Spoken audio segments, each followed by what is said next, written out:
Privet comrades, and welcome back to Cooking with Vladimir. I am your host, Vladimir Putin, and in today's Christmas special, we will be cooking two delicious super secret recipes. On authority of the Supreme Soviet, who have consulted with the ghost of Lenin, I have received word that in the years 2016 and 2020, a woman will attempt to become president of the United States. This cannot happen. The power of a female ruling the most simp state ever would forbid communism. It would destroy the worker state in the entire world. The labor economy would plummet. The unions would rise in the streets. The men's balls would dissolve like butter and acid. And so today we will be cooking very special recipes. You see, two men. You see, because it takes two men to beat one girl boss, one CEO, to go against whoever these women will be. One man we shall make with a small bluebird, and white wig, and a decade of CIA training in the forests of Vermont. His name shall be Bernard. The second man will be created of purest Nicaraguan cocaine, of neoliberalism, and of New York hedonism. His name shall be Donald Trump. Oh, yes. These will be perfect.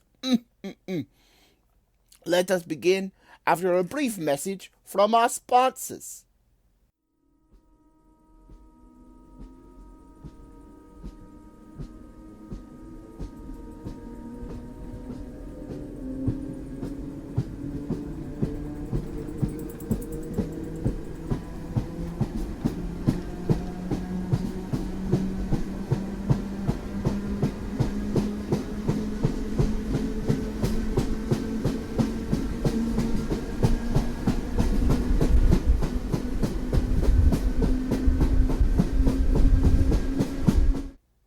Howdy, y'all, and welcome back to the Cool Zone. I remain your host, Thomas.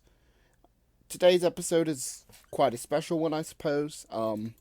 As you may or may not have noticed, I've just migrated over to YouTube for the predominant host of all this. I'm working on SoundCloud because I need to use that to base the. I need to use SoundCloud to host essentially the podcast itself for other mediums other than YouTube. But until I can upgrade my SoundCloud account, I'll be putting everything onto YouTube predominantly, first and foremost. So today's episode marks kind of the first one that was recorded just with YouTube in mind. So this will be fun. No, there won't be any more like visuals yet. I'm working on those, figuring those all out. Eventually, I think I would like a fun looping little thing to look at, kind of like what Chapo has going on right now. They've got Death hitting his vape on the hot couch, surrounded by Chapo references, speedboat dope, all that. And so eventually we will get there, I think. But for now, what I'm really looking at is is getting onto Apple Podcasts and is getting onto Spotify. Because that's where I listen to pods, and so I think that would get the listeners up. Not that I don't get paid for any of this, so I don't particularly care how many listeners I have. It would just be nice to get the word out more. And if you can get the word out more, please do. And if you have suggestions of where I can put the word out, please email those to coolzonepod@gmail.com. That's the email associated with this. And today I really wanted to kind of discuss a couple topics. First off, let's look at the Capitol Hill Occupied protest, right? So the Chads or the CHOP, Capitol Hill Autonomous Zone, Capitol Hill Occupied protest, is a spot on Capitol Hill, Seattle. So that is actually a really quite bougie neighborhood in Seattle. That is quite gentrified there. And it's a residential district, yes, but it is most predominantly it's like it has a Asian art museum. It's right next to the Lakeview Cemetery where Bruce Lee is buried. Um, it has hip bars and eateries and gay clubs and coffee and indie stores, typical Portland. But and it also has a historic mansion district, right? So when they occupied some of this zone, some protesters did as part of the recent George Floyd riots and protests for Black Lives Matter. Um, and when they occupied this zone, they did so in a very, kind of anarcho way. And this, if you've listened to my episode on left disunity, then you understand why I may disagree with some of the CHOP and some of their ideas. And I see them as rather liberal anyway. Because the issue of the CHOP was there was no codified, ideas. There was no, like, yes, sure, there was so much community gathering, and yet could the community organize workplaces? No. Could the community take away workspaces from those other people that were simply there? No. Um, and in fact, workplace is there, right? Like a Starbucks or whatever that was there was able to continue working just fine despite the autonomous zone being there, meaning that they didn't interfere with pre-existing capital. They didn't attempt to liberate that workforce. They didn't attempt to fill in those spaces left behind by the loss of, like, say, city infrastructure there. And so we have this issue that's not particularly even rare to something like this, wherein these groups, right? They could never codify and they could never really establish a new power base. And what we saw with the CHOP is similar to what we saw a lot with Occupy Wall Street and those protests, which is that in the West, socialists, and I say socialists because I don't like saying leftist, um, but I do mean non-socialists. I also mean communists and anarchists, etc. Have this issue of power, or at least a phobia of power. And perhaps the least discussed thing in modern theory, at least in the West, is power and how power flows and how we need to use dynamic power, right? Because what we see is the liberals, at least the neoliberals, have a great understanding of power. They see power as a function of fame in a very Alexandrian way. They see it that you become powerful, so you go to get elected, you become elected, you occupy this seat, you have this capital, you have this wealth, and so from that position they move to largely use that personality, use that self, use that act that they put on, right? That becomes that persona that they put on, that is that power center, that is that powerful person. And they commodify that. They make that into something that they can trade and barter with and sell, because then they can attract more capital from that, yes, but they can also attract more power and more powerful people under them, even people perhaps more qualified than them, even people perhaps better than them, to fill in under them and to work for them because they are the personality that is being marketed almost. No, I'm not saying that the left needs to market. Clearly, I would never say that.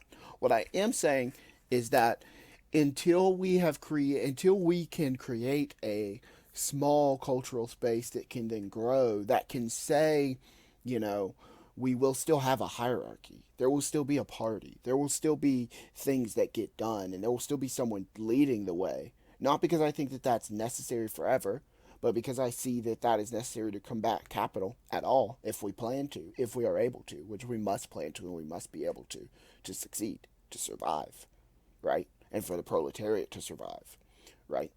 And so, in order to get to that stage, then we have to come to terms with the idea that as groups, as parties, we cannot be stuck on this idea that if you, the individual, speak out, if you, the individual, try to take over, say, just a basic, direct democratic process for every major decision for the group, If we can't get over that and move into an era of let's trust people, let's trust natural leaders, let's support them, let's try and figure this out together, yes, but also with a single power center that we can clutch to that can lead us. If we can't figure that out, then we're going to continue to see these issues where things like the CHOP rise up and are okay for a while, right? They're tolerated by capital for a moment, but then they are destroyed, they are disseminated, they are cast into the wind, because ultimately the issue here, right, if we look at video of the CHOP falling, which I would show you, except this is a podcast. If we look at video of the CHOP falling, the cops are just walking in. They're just walking right over all these people. Now, I would make a funny, edgy, tanky joke about Comrade Molotov visiting. And really, Comrade Molotov should have visited here. Um, but the issue is, in order to properly de-arrest, in order to properly protest, in order to properly have our voices heard, the people have to arm themselves with these protests. There was no reason for this, for the CHOP to fall today. Not a damn reason. If they had salt guns, even just simple pipe guns that they loaded with rock salt and rocks and broken glass to point, even that could have made a large difference. The way that the police were assembled in a sort of wall formation walking into the CHOP with a large group directly behind them supporting them, one Molotov cocktail at the knees would have opened them up a lot and then allowed for more counter like a fight back against them. But no, the CHOP didn't do this. And this is why we see over 32 people were arrested there, right? Because the police went in and took back that precinct, that police precinct that was in the middle of the CHOP, that the CHOP burnt down and turned into their own thing. And so what we're seeing is, right, we're seeing that if we are to fight back, or if we are to change things, then we need to fight in such a way that we are, we are unified, we are codified, and we have clear demands, right? Because what was the long-term demand of the CHOP? How was the CHOP over time going to really protect itself? Because it was allowing essentially foreign capital, it was allowing all these businesses to continue exploiting their workers, and it was more or less unable to sustain itself because it lacked, yes, the violence necessary to form a state, but it also lacked the ability to create real infrastructure. Now, that's not to say that the CHOP didn't have, it notably had really good medic stations. It notably had good food opportunities. It notably offered things like tampons for free, pads for free, um, a lot of medications for free, including, if I remember correctly, testosterone and HRT, which is all excellent, right? These are all wonderful things.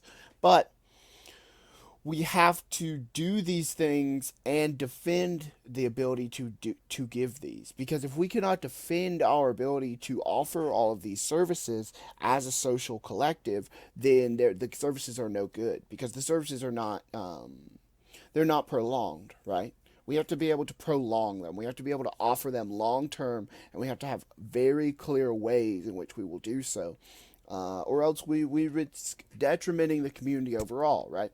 Because now what's going to happen is the police are going to crack down much harder on further protests in this area, because the police are going to, they're going to disperse everything much more rapidly. They're going to be scared. And once capital is scared, you have one option and one option only, and that is to strike. If you do not strike capital when it is fearful and when it is on the retreat, then you will lose your opportunity to do so.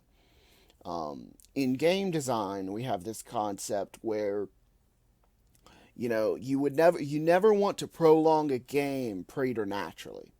You never want the opportunity to come up to win and for you to miss it, either accidentally or intentionally, to make the game longer, maybe so you can play more.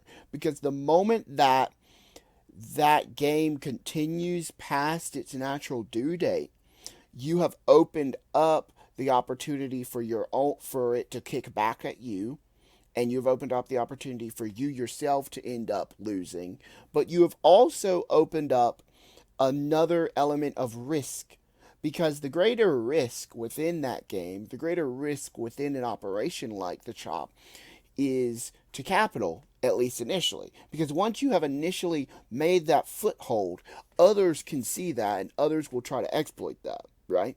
But if you lose that foothold, or if you choose to barrier off from that foothold instead of taking the next step and pushing further in, then now the offensive is in the other man's hands, and no longer can you play the offensive game. You are now stuck playing the defensive, because yes, before maybe you didn't have intel, before maybe you didn't have as many materials, etc., but now you are ensuring that you cannot advance anymore, really, right? Because if you choose not to advance at that point, then now you're ensuring that you cannot get that next step of intel. You're ensuring that you cannot get that next bit of material.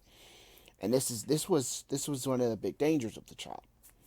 And I guess that's what we've seen now that it is fallen.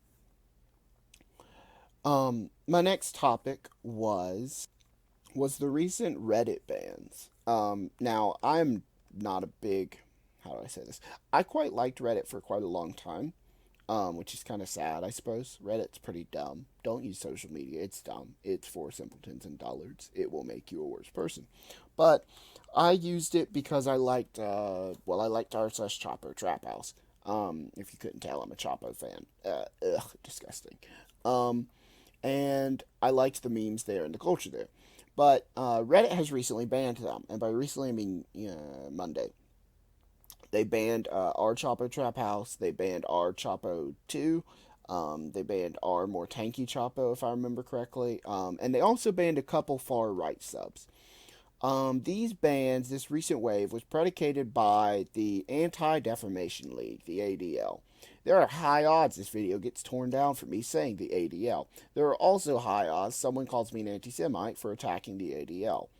I'm not anti Semitic. However, the ADL, or the Anti Defamation League, is essentially a law group, if I remember correctly, like a social justice group funded by Israel and AIPAC, that is to say the American Israeli PAC, that works to protect how Israel looks abroad, and especially online, over time. And the issue of the ADL, especially in modern parlance, is that whenever Israel comes up with a new major offensive, so like now they have decided that they will be annexing much, much, much more of the West Bank.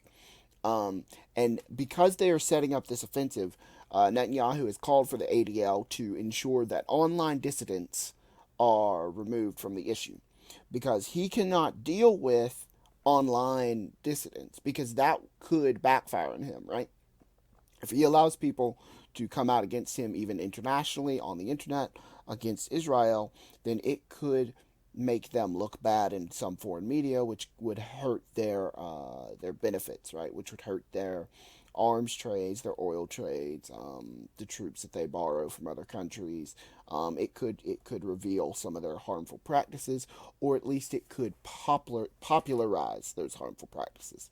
And so what we see is, right before a major offensive like this, the ADL will go through online, to news media, etc., and they will set up a different talking point. So this time it was that they were fighting online anti-Semitism and racism, because places like Chapo are notably anti-Israel, because any ethical person should be anti-Israel, and in doing so they were, calling out Netanyahu. They were calling out the ADL. They were calling out Israeli offenses against human rights. They were calling out Gal Gadot. So Wonder Woman actually was she's Israeli. Very surprising, I know, not. And she was a soldier, because Israel has mandatory, I think it's 2 years military service. And so she served, and she like killed Palestinian kids or some shit. Like she did some bad shit while she was there. So one of the favorite Chapo memes was to like post Wonder Woman and talk about her being a war criminal. Well, I can just assure you that that doesn't go over well with either the AADL or the IDF. Um,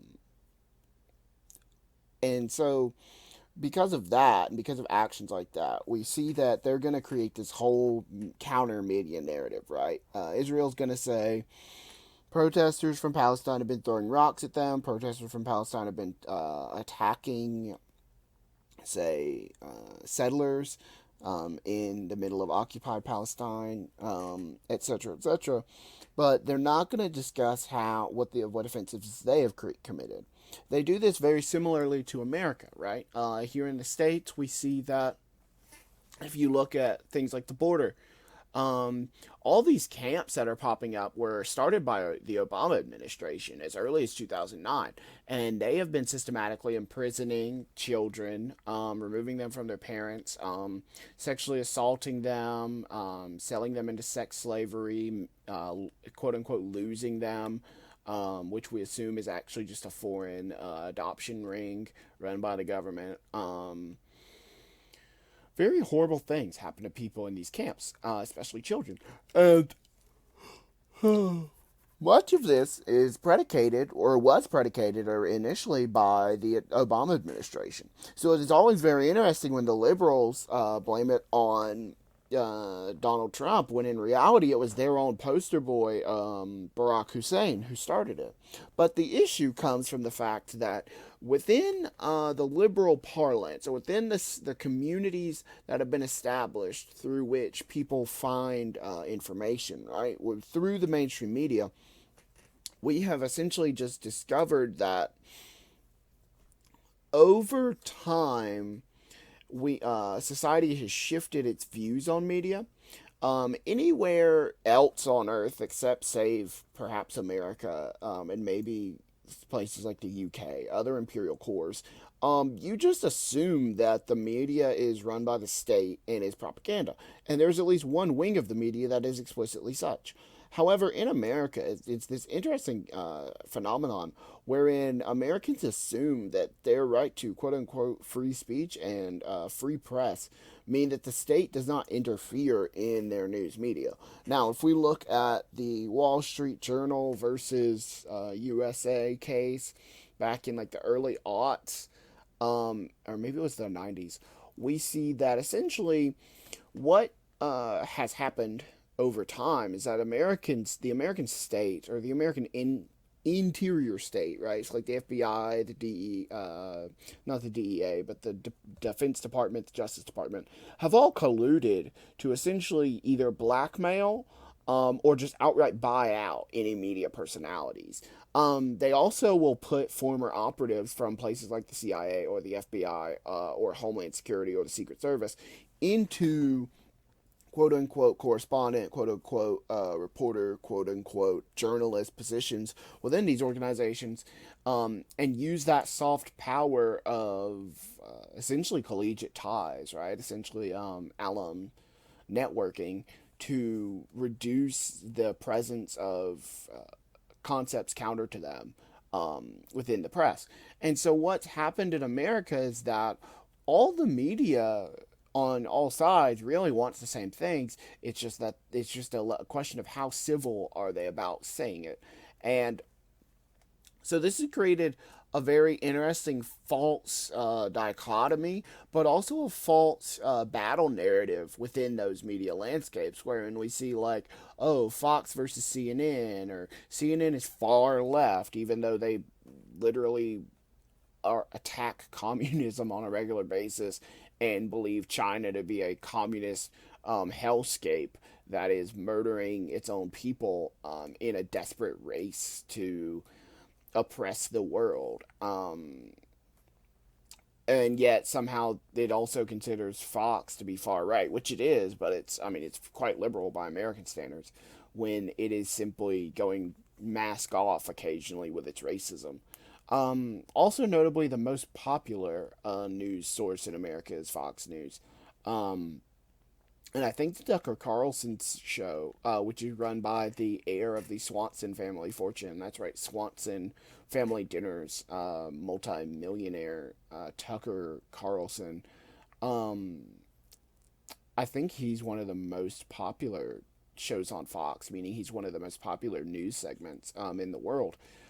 Um, Now he is so we're seeing that Fox is considered this extremely far right entity when in reality it's only slightly right by American standards. And its false battle with America, with CNN, has really kind of marked off the party lines, right? We see that the so-called intellectual liberals of the Democratic side prefer CNN, and they prefer this quiet austerity, killing black and brown people worldwide, whereas the less educated or perhaps whiter liberal class listens to Fox or watches Fox, and there they are, inundated with the fact that they are stuck in a perpetual culture war against anyone who does not look exactly like them, that including women, and that if they do not establish an evangelical Sharia law,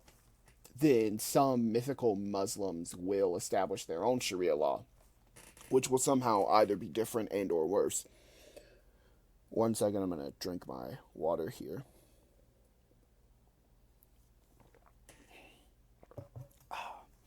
And so what we see is this odd fight wherein the state has essentially created a whole narrative around which people rally and people spend all their time and waste their lives really on just whatever the fuck poppycock comes up in the media. We also see this constant spam of media, right?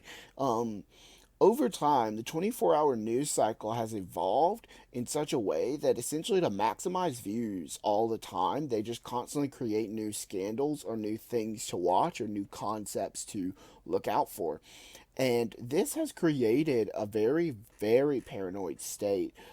Even the most moderate of neoliberals in America today, even those who do not even vote, are often eerily aware of many international scandals, but also odd national ones that either don't garnish the same attention on an international level or that largely have no effect on their personal lives. One of the earlier examples of this, at least in the past 2 decades, was the Obama tan suit debacle, which really only exploded on the right, on the far right anyway, in America, and within the Republican and then Tea Party circles, where it was this idea that he didn't dress properly, he wasn't properly American enough, um, whatever that means. And so what we've seen is this idea that ever since then, it's been like constantly one thing after another, after another, after another. But it is never contrary to the ultimatums of capital, right? Like we never see anyone coming out and going against any mega corporation like Monsanto. Or anything like that. It's almost always cornered at either the echelons of power, well, at the echelons of power for either side. For Fox and the Republicans, of course, the issues come from Chuck Schumer and Nancy Pelosi, who are to them clearly communists who are taking over the world's governments, and who are destroying white power and white pride in this country by supporting minorities who have it too good. And from the Democratic point of view, it's like, yeah, they want to be just as racist, but they want you to die of austerity, right? They don't want you to have Medicare for all. They don't want you to have basic freedoms or rights. They want you to think that they care enough about you that they know better than that. And it's really this odd white guilt narrative.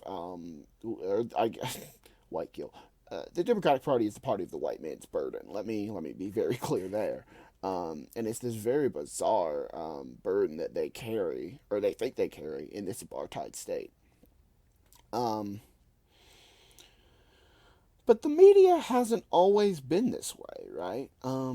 In the past, yes, sure, we've always had yellow journalism and yellow media in this country, but for a very long time, we actually had quite decent independent journalism. Not that journalism really, is a thing that works, but it used to be a little different.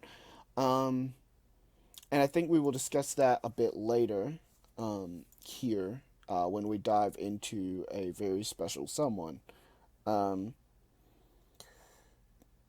but let's talk about one more thing. Let's talk about grilling, or the concept of the grill pill. The grill pill is a sort of philosophy, or I guess anti-philosophy, developed by Matt Christman over at Chapo. And grill pilling basically is when you only exist upon two axes instead of let me.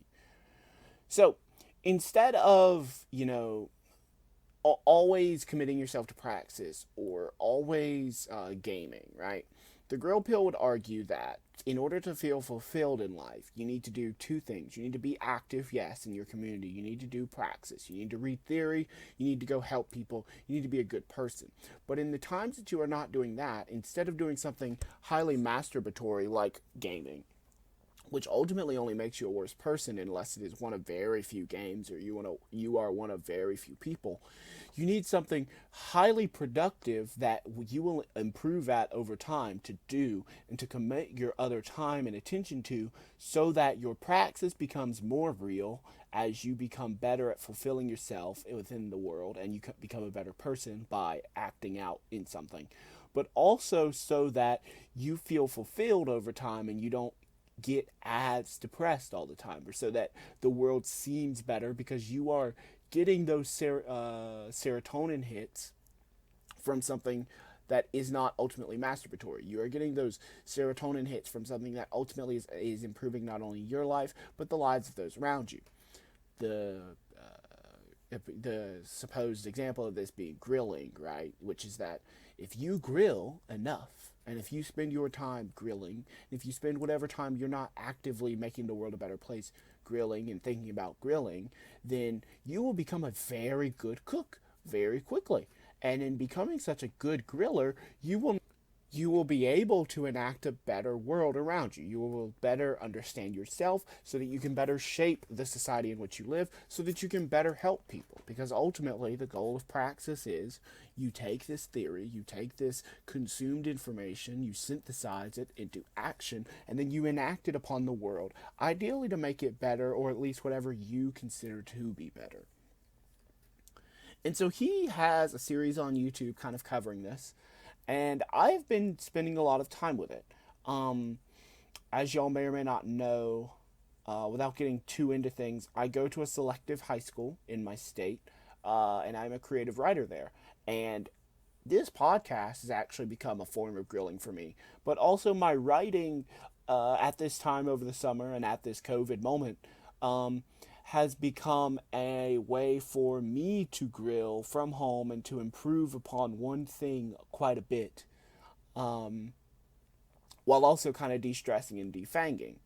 I've also had a lot of joy in kind of cutting out a lot of gaming from my life. I work out quite a bit as well as cooking, writing, and I'm also like a bit of a fix it guy. I like taking things apart and putting them back together, but I also like going around the house and kind of fixing little things that need to be done, doing little chores, simp shit. And one thing that I've encountered in this grill pill time and in this experience is that, it's the idea of the Jordan Peterson. And now this is a bit weird territory here, but what happens with people like Jordan is that the right, or the at least reactionaries, tend to appeal more to like a younger male or a disaffected male demographic, and they do so because these people, especially disaffected white males, arguably have the best of all worlds in that they get to live in the imperial core, they get to experience all the wonders of naked neoliberalism, and they get to do so while exploiting everyone around them and are largely never punished for it. But as society is progressing today, we're rapidly approaching a time and place in which no longer can they fail so, right? No longer. We are rapidly approaching the death of the era of the fail son, as history is restarting under the Donald Trump presidency. This is a reference to Fukushima famously saying that history died some 30 years ago. And as I've discussed in this podcast before, the name Cool Zone is the part where history kind of either restarts or more aptly recommences around a time of mass political strife that will probably continue through the climate apocalypse into whatever next age is beyond here. And so, as we continue as a society and as we continue as a people, we have to consider that no longer will failure be so commendable, and no longer will we have the opportunities to, sit around in a dirty room all day. And so, what happened with Jordan Peterson, what happens with the reactionaries that do this, as well as some people, some idiots like Vosh, is that if you are the first person to reach out to these disaffected people and tell them, hey, clean your room, hey, wash your face, if you do these two simple things every day, you'll be less depressed, you'll look better, and you'll probably even get a grill. And by grill, I mean girlfriend. And so these young disaffected men, mainly men, young disaffected gamers, do this. And then they find, actually, unsurprisingly, that this does help them. They do feel better. And so then they attribute this feeling better to whatever the hell else these people are telling them. In the case of Jordan Peterson, that is a lot of reactionary dribble that says that women are inferior to them. And in the case of Vosh, it's basically the same because he's a fucking suck-dim. But what we're seeing is, with the grill pill phenomenon, is a rise of another voice telling you to clean your room, yes, but a voice that, by and large, is in fact a positive contributor to your life, which clearly all these other people would say they are positive contributors too, yada yada. But Matt Christman has the unique experience of actually having been a fail son and being a rather successful fail son. Currently, he has the single largest Patreon, right? Chapo makes the most money off of Patreon out of anyone, at least in Left2, but I think out of ever. And makes quite a pretty penny. Which, yes, some people will say, oh, well, that's because they're capitalist pig dogs. Oh, that's because they're libs. Oh, that's because Chapo's terrible. But actually, it's because they don't exist within the bounds of capital, right? They are an artisanal class. They are an artisanal production, just as this ultimately will become an artisanal thing. And so it's like they aren't beholden in the same ways to capital, and so they aren't necessarily a large part of such austere movings and shakings as we might think or believe. And so I quite like the grill pill. I think that it's been very good to see rise up. But I do think that we do need it needs to be a bit more openly materialist. And it needs to perhaps be a bit more openly Marxist, and it needs to perhaps address some of the issues of, say, the landlord state, and say neoliberalism, and say rising neoliberal feudalism that we suffer against every day. That having been said, the next topic that we will discuss today will be one quite interesting, one quite near and dear to me. We will be discussing the life and times of John or Jack Reed, an American journalist and communist activist who was a war correspondent during the October Revolution, which became his book, 10 Days That Shook the World.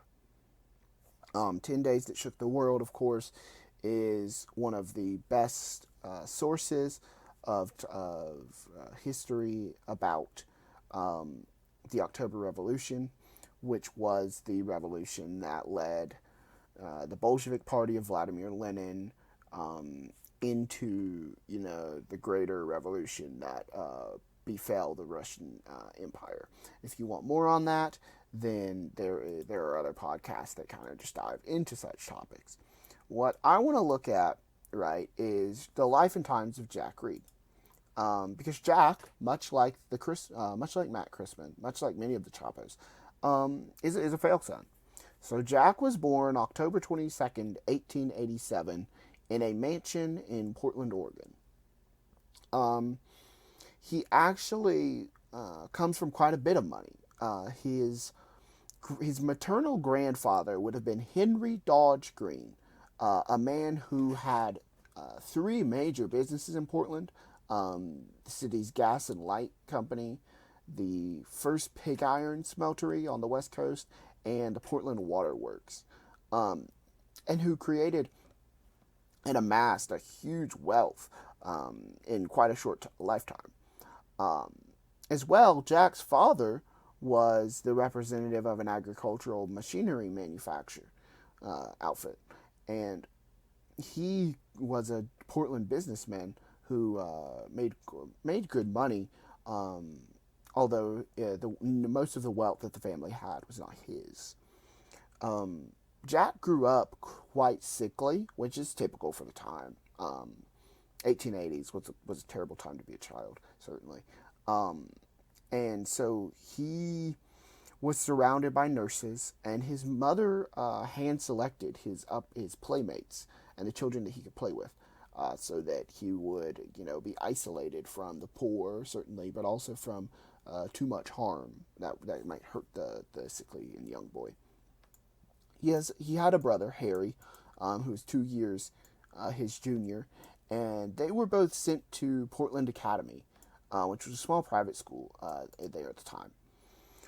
Um, Jack, notably like myself, was bright enough to pass his courses, but he didn't like working hard for high grades. He found school dry and tedious, and really considered that the grades or the high marks just weren't worth the effort. In 04, he went to Morristown, which is a New Jersey prep school, which I believe still exists. Um, it does. And it's a day school now, but it was a boarding school at the time to prepare him for college. Um, and at Morristown, he made the football team and showed quite some literary promise that got him into Harvard. Not on the first time. On his first attempt at the Harvard admission exam, he failed, but on the second attempt, he passed, and he was enrolled there in the fall of '06. Um, he notably served on the editorial boards of the Lampoon and the Harvard Monthly. He was a member of the cheerleading team. Haha, gay. He was on the swimming team. He was in drama, and he was president of the Harvard Glee Club. He even held in 1910 a position in the Hasty Pudding's theatricals. Now, in modern times, the Pudding or the Hasty Pudding um, is a group of very rich pseudo comedians um, at Harvard, and is the oldest theatrical organization in America and the third oldest in the world.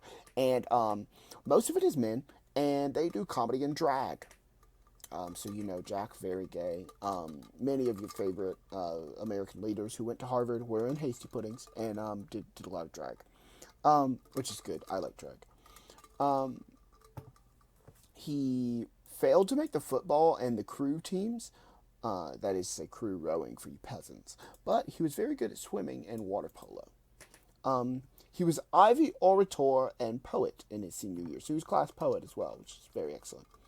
Um, Notably, in this time, Reed attended meetings of the Socialist Club at Harvard, the ISS, the Intercollegiate Socialist Society, which died in 21, which his friend Walter Lippmann, who we may discuss another time, was head of, but Reed never joined. I'm going to drink my coffee. One second.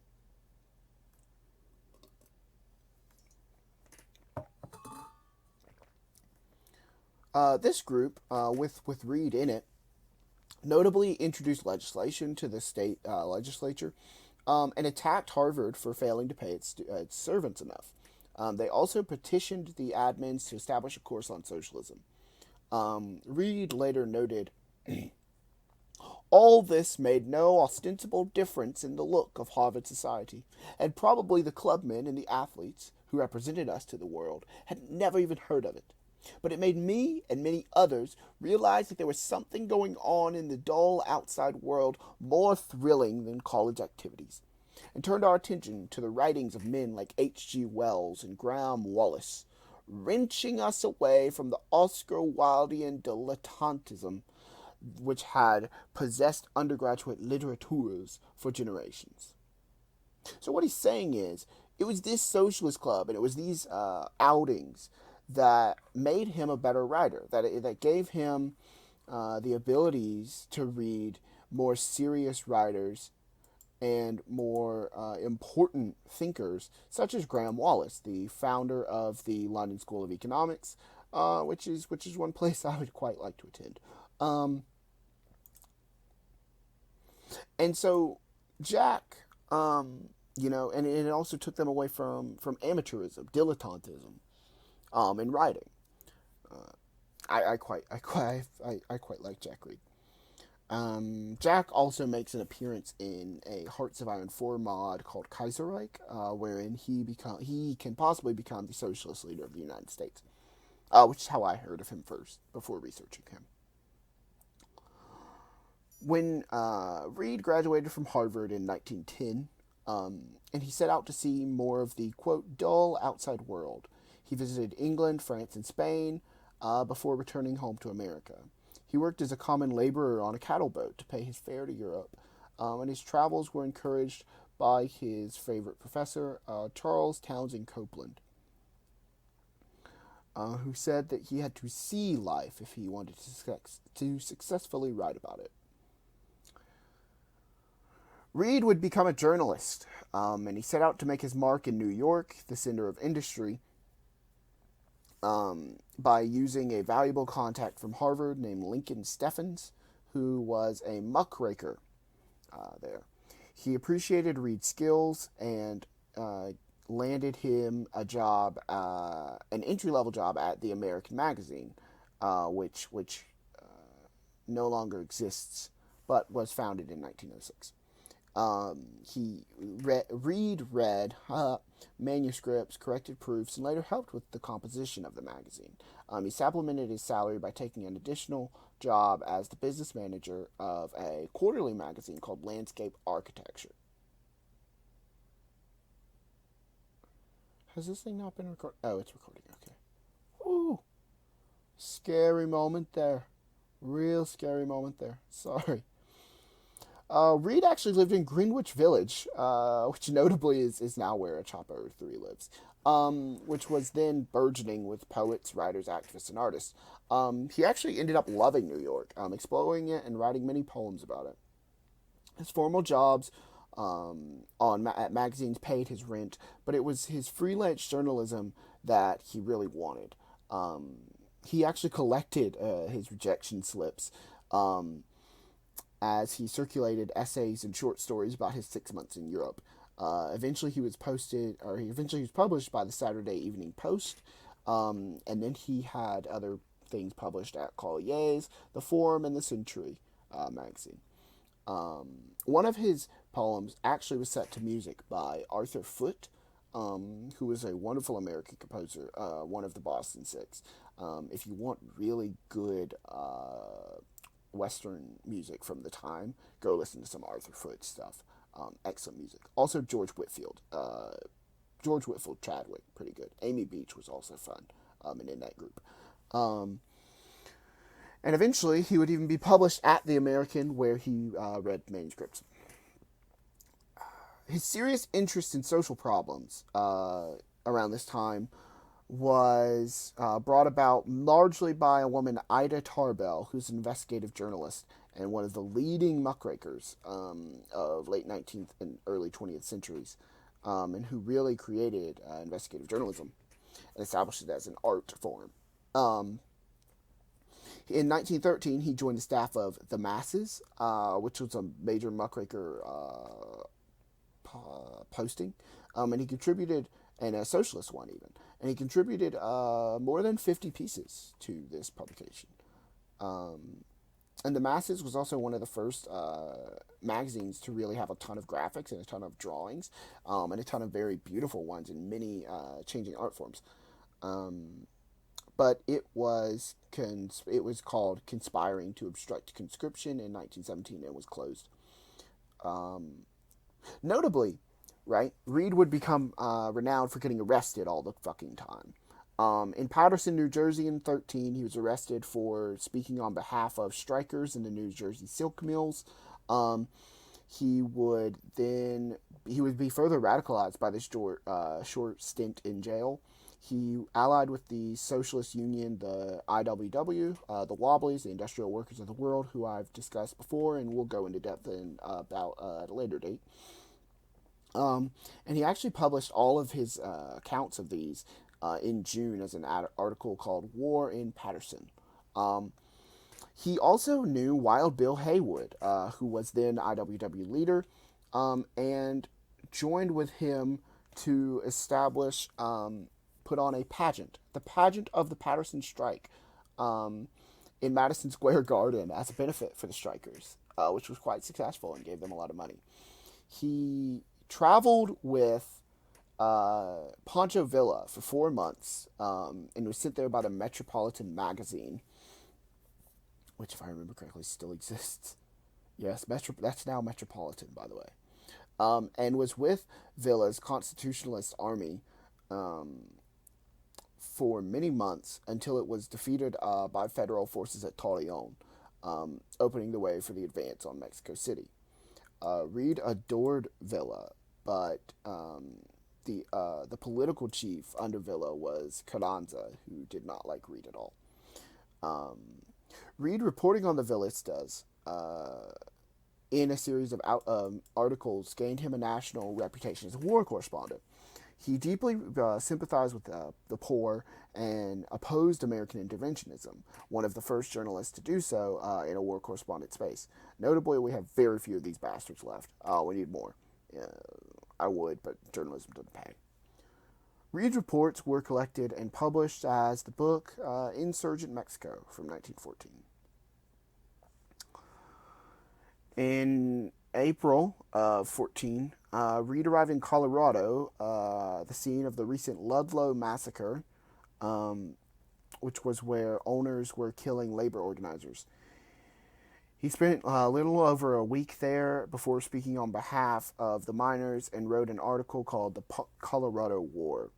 This incident led him to believe much more deeply in class conflict, which is, of course, a notable portion of Marxism. And then, right, in August of 14, shortly after Germany declares war on France, Reed set sail for Italy. He met a woman, Mabel Dodge, who would become his lover in Naples, and on assignment with the Met, he traveled to Paris. He believed the war was the result of imperialist commercial rivalries, and he didn't like any parties involved in that First World War. In an unsigned piece entitled The Traitors' War, published in the September 14 issue of The Masses, Reed wrote, The real war of which this sudden outburst of death and destruction is only an incident began long ago. It has been raging for tens of years, but its battles have been so little advertised they have hardly been noted. It is a clash of traitors. What has democracy to do in alliance with Nicholas, the Tsar? Is it liberalism which is marching from the Petersburg of Father Gapon, from the Odessa of the pogroms? No, there is a falling out among commercial rivals. We, who are the socialists, must hope, we may even expect, that out of this horror of bloodshed and dire destruction will come far-reaching social changes, and a long step forward towards our goal of peace among men. But we must not be duped by this editorial buncombe about liberalism going forth to holy war against tyranny. This is not our war. Reed was frustrated by censorship and his inability to reach the front of the war. So he took his woman to London, from which she left to New York, which brought him joy at her safety. The rest of 14 he spent drinking with French prostitutes and pursuing an affair. In December, he went to interview Karl Liebknecht, a German socialist who voted against war credits. Reed was deeply disappointed by the collapse of working class solidarity promised by the Second International and by its replacement with militarism and nationalism. He would return to New York temporarily before traveling to Russia. And when he went there, he learned that the American ambassador in Petrograd believed him to be a spy. He was traveling with Boardman Robinson, a Canadian artist and frequent Masses contributor, and the two were arrested when they attempted to slip from Russia into Romania. The British ambassador, because Robinson, his traveling companion, was a British subject from Canada, secured permission for them to leave the country, but not until after they were all their papers and things were seized in Kiev. In Bucharest, they pieced together their journey and their story, and at one point, Reed traveled to Constantinople to attempt to see war in Gallipoli. From these experiences, he wrote the book, The War in Eastern Europe, published April of 16. Reed from there returned to New York to go visit his mother in Portland, falling in love with Louise Bryant, a young woman who was also a journalist, who also covered the Bolsheviks and the Russian Revolution, who he would marry. She is, may I say, quite beautiful. Early in 16, Reed also met the playwright Eugene O'Neill, and beginning that May, the three rented a cottage in Provincetown, Massachusetts, a summer destination on Cape Cod for many artists and writers from Greenwich, and eventually Bryant and O'Neill would begin a romance. Although ultimately Reed and Bryant would marry, notably. Reed would cover the presidential nominating conventions. He endorsed Woodrow Wilson, hoping to keep America out of the war. This was a time when socialists were very counter-war, which still are, counter-interventionists, but it was a much bigger deal then, much different scenario as well. In November 16, he married Bryant in Peekskill, New York, and he also lost a kidney. He couldn't be conscripted, and he didn't have to register as a conscientious objector for the war because he was missing a kidney. As the country raced towards the war during the end of 16, he was kind of marginalized. He couldn't work for the Met anymore, and he had to pawn his late father's watch and sell his Cape Cod cottage to, guess who, sex educator Margaret Sanger. Wow. She's the woman who popularized the term birth control. Very good woman.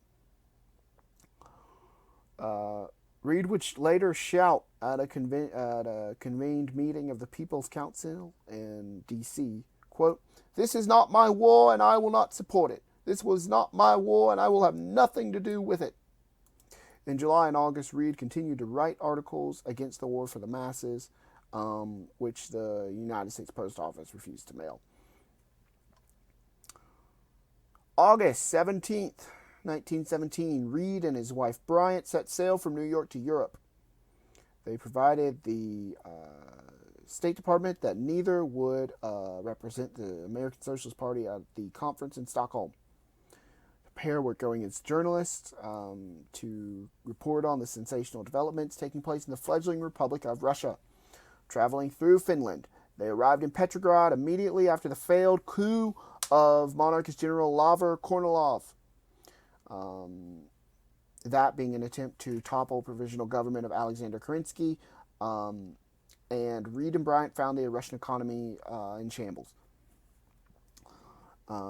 Several former subject nations had gained autonomy and were seeking military with Germany. Reed and Bryant notably were in Petrograd for the October Revolution, and food shortages made the situation dire, and social disorder reigned. Reed would later say, "The last month of the Kerensky regime was marked first by the falling off of the bread supply from 2 pounds a day to 1 pound to half a pound to a quarter of a pound, and at the final week no bread at all. Hold-ups and crime increased to such an extent that you could hardly walk down the streets. The papers were full of it. Not only had the government broken down, but the municipal government had also broken down. The city militia was quite disorganized and up in the air, and the street cleaning apparatus and all that sort of thing had broken down. Milk and everything of that sort. There was a mood of radical change in the air, and Reed would watch it all go down. Even the eventual capture at 11 p.m. on November 7th of 1917 of the Winter Palace. What a symbolic and beautiful event that started the Bolshevik Revolution.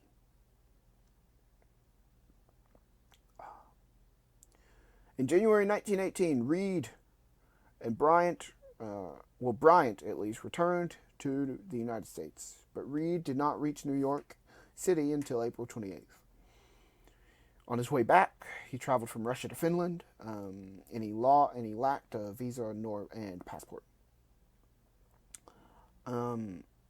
He was actually federally indicted due to working for the masses. So federal authorities met him when his ship reached New York, holding him on board while they searched his belongings. They stole the material with which he intended to write his book. His materials would not be returned to him until November of that year. He would become a radical political activist. A trial against the masses, the paper for which he worked, ended in a hung jury the day before he reached New York. They were declared to be retried. He posted his $2,000 bail immediately. The public quite hated him. And he was being indicted for fucking sedition, which still happens, to be honest. In Philadelphia, he harangued a crowd of about 1,000 about the case against him and the war until the police dragged him away. Then he was arrested, charged $5,000 bail, became much more aggressively political.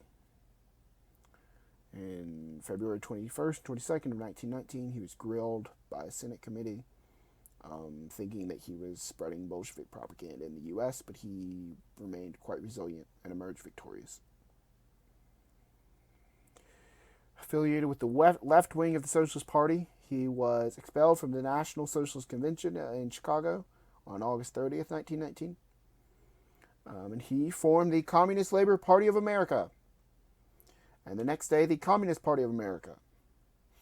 He was the international delegate and wrote its manifesto and platform. He edited its paper, The Voice of Labor, and was called the Jack the Liar by the Socialist Party. Comintern functionary. He was indicted for sedition and hoped to secure the Comintern's backing for the CLP. He fled America with a forged passport in October 1919 on a Scandinavian frigate. He worked his way to Bergen, disappeared into Christiania, went into Sweden on October 22nd, his birthday, got into Moscow by train via Finland. In the cold winter of 20, he traveled in the region around Moscow, observing factories, communes, and villages. He had an affair with a Russian woman. Man's fucked. Man's had a lot of sex. That I'll give him. That I will give him. We'll have to wrap this up. He met with the Comintern. Was put in a lot of trouble from the Americans and other countries along the way. He finally traveled to Moscow and sent for his wife. She gained passage on a Swedish tramp steamer and arrived in Gothenburg on August 10th. He attended the Second Comintern Congress, and he was jovial and boisterous, but he had greatly deteriorated physically. He bitterly objected to the deference other revolutionaries showed to the Russians. The Russians believed the tide of revolutionary fervor was ebbing and that they needed to function within their existing institutions, a policy Reed felt would be disastrous. He hated the bullying he saw from Karl Radek and Grigory Zinoviev, who ordered Reed to attend the Congress of the Peoples of the East at Baku on August 15th. Reed took Bryant to meet Lenin, Trotsky, Lev Kamenev, and other leading Bolsheviks, as well as visit Moscow's ballet and other art galleries. Reed was determined to return to the United States, but he fell ill September 15th. He was thought to have influenza, but he actually had bush typhus. No medicines could be obtained due to the Allied blockade. He lost use of the right side of his body and could no longer speak. His wife was holding his hand when he died in Moscow on October 17th, 1920, at age 32. He was given a hero's funeral by the Comintern. He was buried at the Kremlin Wall necropolis, one of 3 Americans with the greatest honor of being buried there. That's another cool zona. Well, see y'all next time. Fuck July